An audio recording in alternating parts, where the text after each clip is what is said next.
위인전은 찢어버리세요. 우리가 몰랐던 세종대왕의 소름 돋는 두 얼굴.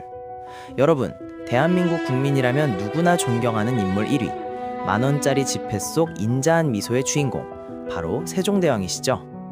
한글 창제, 치국이 발명, 사군 육진 개척. 업적만 나열해도 2박 3일 밤을 새워야 하는 그야말로 완벽한 성군의 대명사입니다. 그런데 말입니다. 만약 우리가 알던 이 성군 세종에게 위인전 그 어디에도 나오지 않는 소름 돋도록 냉혹하고 충격적인 두 번째 얼굴이 있었다면 믿으시겠습니까?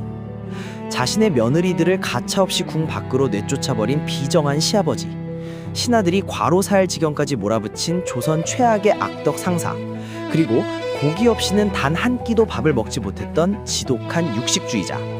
오늘 지식 단골에서는 박제된 위인이 아닌 피와 살이 튀는 치열한 권력의 세계를 살아낸 진짜 인간 이도, 세종의 숨겨진 이면을 낱낱이 가르쳐보겠습니다. 지금껏 알고 있던 세종대왕의 이미지가 산산조각 날 수도 있으니 마음 단단히 드시고 따라오세요. 지금 시작합니다. 세종대왕 하면 가장 먼저 떠오르는 키워드는 애민정신, 즉 백성을 사랑하는 마음이죠. 그런데 아이러니하게도 정작 자신의 가족에게는 그 누구보다 차갑고 냉정한 가장이었습니다. 특히 며느리들에게는 공포 그 자체였죠. 세종에게는 금쪽 같은 아들, 훗날 문종이 되는 세자가 있었습니다. 세종은 아들을 위해 당대 최고의 가문에서 첫 번째 세자빈 휘빈 김씨를 맞이합니다. 하지만 신혼의 단꿈도 잠시 세자는 빈에게 마음을 주지 않았습니다. 독수공방에 지친 휘빈 김씨는 해서는 안 될 선택을 하고 맙니다. 바로 주술에 손을 댄 것이죠.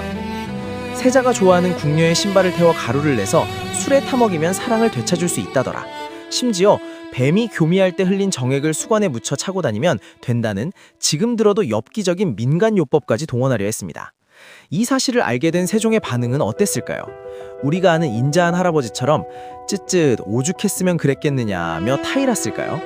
천만에요. 세종은 대로했습니다. 유교국가의 근본인 왕실에서 그것도 차기 국모가 될 세자빈이 잡스러운 주술 따위에 의지하다니요. 세종은 그 즉시 휘빈 김씨를 폐위시켜 친정으로 쫓아버립니다. 결혼 2년 만의 일이었죠. 충격은 여기서 끝이 아닙니다. 곧이어 들어온 두 번째 며느리 순빈 봉씨는 더 대형 사고를 칩니다. 역시나 세자의 사랑을 받지 못한 순빈 봉씨는 외로움을 달래기 위해 술을 가까이 했습니다. 술주정은 기본이고 급기야 궁녀와 동성애 스캔들까지 일으키게 되죠. 자신의 시녀였던 소쌍이라는 궁녀와 사랑에 빠진 겁니다. 이 전대미문의 왕실 스캔들을 접한 세종, 이번에도 용서는 없었습니다. 실록에는 세종이 직접 이 사건을 조사하고 신하들에게 이렇게 말했다고 기록되어 있습니다. 결국 순빈 봉씨 역시 패출당하고 맙니다. 조산의 기틀을 다지기 위해 왕실의 도덕성을 그 무엇보다 중요하게 여겼던 세종에게 며느리들의 일탈은 결코 용납할 수 없는 국가적 위기였던 겁니다. 우리가 알던 성군의 모습과는 거리가 먼 국가 시스템 수호자로서의 냉혹한 얼굴이었죠. 자, 이번엔 직장 상사로서의 세종을 만나볼까요? 만약 여러분의 직속 상사가 세종대왕이라면 여러분은 어떻게 하시겠습니까? 저라면 당장 사직서를 가슴에 품고 다닐 겁니다. 세종은 자타공인 조선 역사상 최고의 워커홀릭이었습니다. 기본 일과가 새벽 4시에 일어나서 밤 12시까지 일하는 거였으니까요. 문제는 혼자만 열심히 일하면 되는데 신하들까지 그 스케줄에 맞춰야 한다는 겁니다. 특히 세종의 싱크탱크였던 집현전 학자들은 죽을 맛이었습니다. 매일 열리는 경연을 준비하랴, 왕이 수시로 던지는 과제 해결하랴, 밤샘 야근은 기본이었죠. 세종은 신하들이 조금이라도 나태해지는 꼴을 못 봤습니다. 하루는 세종이 불시에 수기치를 검사했는데 학자들이 다들 자고 있는 걸 보곤 불같이 화를 내며 전원 기상시켜서 밤새 책을 읽게 했다는 일화는 유명하죠. 물론 추운 겨울밤 잠든 신숙주에게 자신의 곤룡보를 덮어주었다는 훈훈한 미담도 있지만 그건 아주 가끔 있는 당근이었고 대부분은 채찍이었습니다. 이 악덕 상사 세종의 끝판왕 에피소드는 바로 명제상 황희와의 일화입니다. 무려 18년간 영의정을 지내며 세종을 보필했던 황희. 그는 무려 4번이나 사직서를 냈습니다. 전하, 제 나이가 이제 90을 바라봅니다. 귀도 잘 안 들리고 허리도 아프고 제발 고향에 가서 쉬게 해주십시오. 눈물로 호소하는 노정승에게 세종은 뭐라고 했을까요? 오죽했으면 저렇게 사직을 구하겠냐며 속아 저절 떨었습니다. 심지어 나중에는 아예 재택근무까지 시키면서 부려먹었죠. 결국 황희정승은 죽기 4개월 전 89세가 되어서야 겨우 은퇴할 수 있었습니다. 거의 죽을 때까지 놓아주지 않은 셈이죠. 세종의 입장은 확고했습니다. 백성들이 편안하게 살려면 나랏일 하는 우리, 왕과 신하가 고달파야 한다. 신하들을 극한으로 몰아붙인 건 그만큼 백성들의 삶을 책임져야 한다는 무거운 사명감 때문이었던 겁니다. 물론 밑에서 일하는 사람들 입장에선 정말 지옥 같은 상사였겠죠. 자, 여기까지 들으니 세종대왕이 너무 빈틈없고 무서운 사람 같나요? 하지만 그도 역시 사람이었습니다. 그것도 아주 인간적인 욕망을 가진 사람이었죠. 바로 식욕. 세종은 조선 왕조 통틀어 최고의 고기 덕후, 육식파였습니다.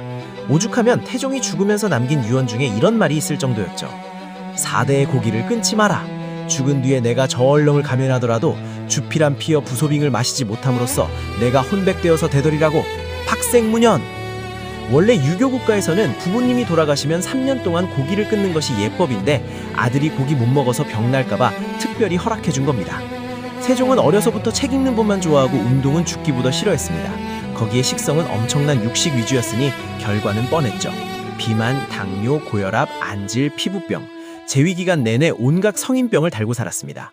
실록을 보면 하루에 물을 한 동이 넘게 마신다, 당뇨 증상, 눈이 흐릿하여 결자가 잘 보이지 않는다, 안질 등을 호소하는 기록이 수두룩합니다. 그럼에도 고기는 포기 못했던 어찌 보면 참 인간적인 모습 아닙니까?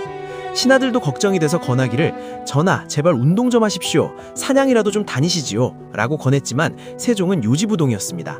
나는 조용한 걸 좋아해서 사냥은 체질에 안 맞는다. 몇 핑계를 댔죠. 우리가 상상하는 완벽한 성군 뒤에는 이렇게 먹는 것 좋아하고 운동 싫어해서 병을 달고 살았던 뚱뚱하고 병약한 한 인간의 모습이 숨겨져 있었던 겁니다. 자, 오늘 우리는 세종대왕의 낯선 세 가지 얼굴을 마주했습니다.